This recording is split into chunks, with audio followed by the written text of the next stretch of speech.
हमारा एक्साइटमेंट का लेवल है वो यही रहेगा क्योंकि दुनिया स्पोर्ट्स का सबसे बड़ा टाकरा आज होने जा रहा है। यकीनी तौर पर बेकरारी तो बहुत है ही ये मैच देखने के लिए, वहीं पर जो है वो ये भी एक कहते हैं ना कि पल्सेस बहुत ज़्यादा अप एंड डाउन हो रही है कि जी क्या होगा क्या नहीं होगा।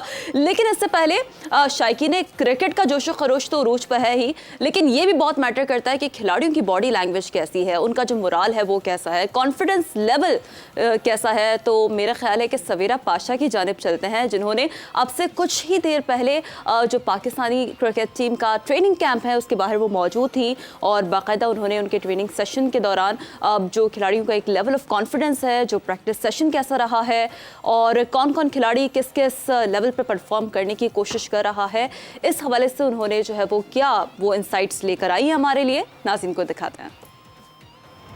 जी हाफिज़ और शीरीन, आज मुकाबला होना है पाकिस्तान और इंडिया का। ये हाई वोल्टेज मैच जो आज होना है उसके लिए टीम पाकिस्तान कल यहाँ प्रैक्टिस करके गई है और प्रैक्टिस में बड़ा एंथुजियाज़म दिखा। आते ही लड़कों ने सबसे पहले जो है एक फ़ुटबॉल मैच खेला, आपस में बहुत अच्छे तरीके से जेलहन हुए हुए लग रहे थे, बड़ी चर्पी सी एक फ़ील आ रही थी और रिगरसली इधर उधर भागते हुए दिख रहे थे। फिटनेस के जो भी कंसर्न लोगों को थे या जितनी भी जो बात हो रही थी कि शायद ये प्लेयर ना हो अनफिट, ये प्लेयर अनफिट हो, ये प्लेयर फिट है कि नहीं है, वो सब इधर उधर भागते हुए दिख रहे थे। और जब बैटिंग की बात करें तो भरपूर किस्म से बैटिंग की हमारे सारे बैटर्स ने, और इमाद वसीम भी काफ़ी देर तक जो है वो बैटिंग करते हुए दिखे। गैरी कर्स्टन की जो प्रेस कॉन्फ्रेंस हुई उसमें उन्होंने बिल्कुल ये बात निगेट कर दी कि इमाद वसीम की फ़िटनेस का कोई इशू नहीं है और कल के मैच के लिए वो अवेलेबल हैं और कल के मैच में वो खेलते हुए भी दिखेंगे। दूसरी तरफ बॉलिंग भी करते हुए दिखे, इमाद वसीम ने बॉलिंग भी की। इस वक्त जो इंजरी कंसर्न्स की बात है, इंजरी कंसर्न्स कोई भी नहीं है। एंड कल अगर ये आप जब नेट पे होते हैं तो आपको अंदाज़ा होता है कि क्या 11 उतरेगी आज मैदान में। तो अगर आज 11 की बात की जाए तो Azam Khan would miss out this match versus Pakistan. Azam Khan को रेस्ट करवाया जाएगा और उनकी जगह इमाद वसीम को खिलाया जाएगा। इसके अलावा पाकिस्तान में कोई चेंज नहीं दिख रहा कि पाकिस्तान टीम कोई भी चेंज करेगी। बस पुरअज़म तरीके से जो है मूव ऑन करेंगे लड़के। ऐसा लग रहा था कि यूएसए से हार के बाद लड़के काफ़ी जेलिन हुए हुए लग रहे थे, वापस एक दूसरे को छेड़ भी रहे थे, एक दूसरे के साथ जेलिन हुए हुए भी लग रहे थे। ये जो सारी ख़बरें सराउंडिंग्स में चल रही थी कि नहीं जी लड़ाई है, मसला है, वो थोड़ी सी शायद फॉर द टाइम बीइंग अपने गुबार निकाल लिए लड़कों ने। तो वो गुबार निकालने के बाद आज अगर आप ये बात करें कि इस जब नेट्स में थे लड़के, वो किस तरह उनकी बॉडी लैंग्वेज दिख रही थी। काफ़ी पॉजिटिव बॉडी लैंग्वेज के साथ वो नेट्स में आपको जो है वो प्रैक्टिस करते हुए दिखे।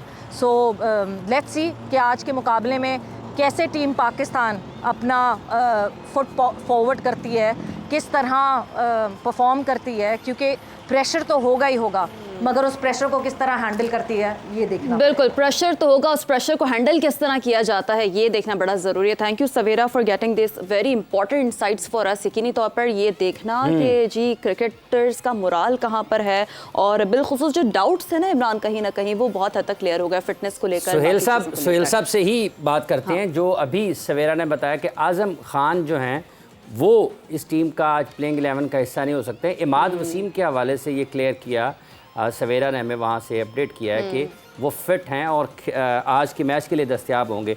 आप कैसे देख रहे हैं इस एक तब्दीली को जिसका आपने सुहेल साहब अभी थोड़ी देर पहले जिक्र किया है? तो ये पाकिस्तान को अगर आज़म खान की जगह पर साइम अयूब के साथ जाना बेहतर रहेगा, या आपके ख्याल में फिर इमाद वसीम प्लेइंग 11 में कंडीशंस को देखते हुए ज़्यादा बेहतर पाकिस्तान के लिए कर सकते हैं? और सोहेल साहब यहाँ पर आप वो जो क्वेश्चन ब्रेक से पहले भी हम आपके पास लेकर आए थे वो भी ऐड कर लीजिएगा कि जो खबरें हमने कल से सुनी है मेहरान मुमताज़ के वाले से, वो किस हद तक इस तरह की जो रूमर्स हैं ये बिलाखिर आती कहाँ से और किस हद तक असरअंदाज होती है मोराल पे खिलाड़ियों के? मेरे ख्याल में सब लोगों को रिस्पॉन्सिबिलिटी का मुजाहरा करना चाहिए। Yes, you want to break news as a journalist, obviously it's your duty, but you need to make sure. देखिए, अब हम जहाँ पे बैठे हुए हैं, हम लोग बैठे हुए हैं, प्लेयर्स वहाँ पे खेल रहे हैं, दैट्स देयर रिस्पॉन्सिबिलिटी। अब हमने कैसे उनको बैक करना है यहाँ बैठ के?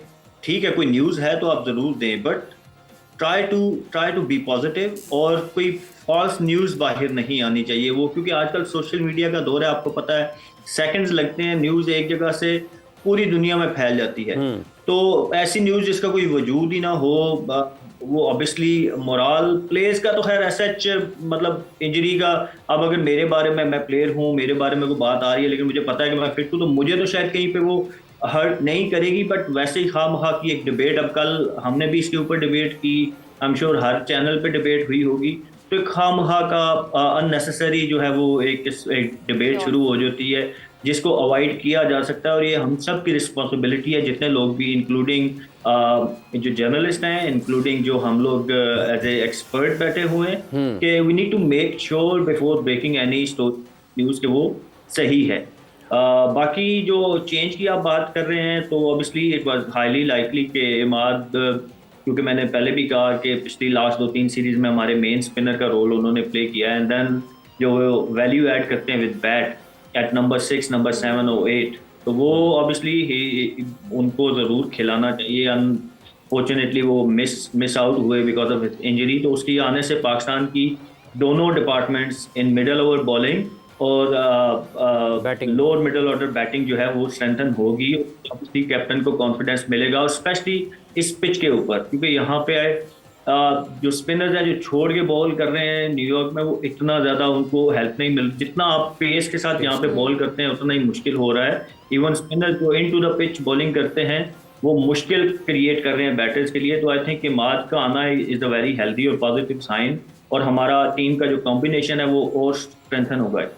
आज सुहेल साहब ने जैसे जिक्र किया वसीम साहब, एक ख़बर के हवाले से कि आपको बहुत ज़िम्मेदारी का मुजाहरा करना चाहिए, इसमें कोई शक नहीं है, कोई दो राय नहीं है कि बड़ी ज़िम्मेदारी का मुजाहरा करना चाहिए, लेकिन एक फ़ैसला जो अगर उसकी वजह क्या बनी है, वजह उसकी ये बनी कि आपके ट्रैवलिंग रिज़र्व्स नहीं थे। अगर ट्रैवलिंग रिज़र्व्स अनाउंस किए होते आपने, तो ये बहस शुरू ही ना होती। तो किसकी वजह से शुरू होती हैं चीज़ें, चलें ये एक अलग बहस है कि वो ठीक थी, गलत थी, इमाद इंजर्ड थे, पहला मैच नहीं खेले, उसकी बुनियाद पर कहीं ना कहीं से चीज़ें घूमती हैं, चलती हैं, बन जाती हैं। वजह कहाँ से बनी है, वो तो एक पॉइंट है ना। देखें, जब इदारे की तरफ से आपकी प्रॉपर कम्युनिकेशन होगी कि हर चीज़ पे आपको क्लैरिटी मिलेगी, पीसीबी की तरफ से मिलनी चाहिए, चाहे वो प्लेयर्स की इंजरी का अपडेट है, चाहे वो कुछ चेंजेस के हवाले से है, तो वो जब वो रेगुलर में मिलती रहती है, फिर आप कहीं और देखते नहीं। फिर जो सहाफ़ी भी हैं या जो रिपोर्टर्स हैं ना, वो इधर उधर से खबरें वो ढूंढने की कोशिश करेंगे, उनको पता है सीधा चैनल से हमारे पास खबरें आ रही हैं। अब देखें, उसमें कुछ ये चीज़ सुहेल बात कर रहे हैं, डेफिनेटली उसमें कि रिस्पॉन्सिबल जर्नलिज्म या ये चीज़ें भी आप पे भी लागू होती हैं, लेकिन ये दूसरी तरफ भी लागू होती हैं। क्योंकि जब ये देखें कोई खबर एक ब्रेक हुई, उस पर डिबेट होगी, और उसमें से मुझे लगता है कि शायद 10 में से 5 चीज़ें वो सही होती हैं, दैट मीन्स कि वो लीक हो रही है ना चीज़ उधर से, 10 में से 5 चीज़ें ठीक है, वो सही निकल आती है। ठीक है ना। अभी भी हम ये मेहरान वाला जो है, हम इसको बिल्कुल वो तो नहीं कर रहे हैं कि बिल्कुल ये मन गढ़ंत चीज़ थी, कुछ दिनों में पता चल जाएगा, लेट्स सी आज के मैच के बाद। तो जब ये उधर फिल्टर एक अच्छा लगा हुआ होगा कि वहाँ से चीज़ें निकलेंगी नहीं, तो फिर ये सिस्टम बेहतर हो सकता है। आई रिमेंबर मेरे दौर में, देखिए मेरा बड़ा फोकस रहा इस चीज़ के ऊपर, ठीक है ना, कि ना टीम लीक हो, ना किसी को वो पहले किसी वो चीज़ें जाएँ, और ये बड़ी कामयाबी से मैंने किया। मेरे टर्नओवर के अंदर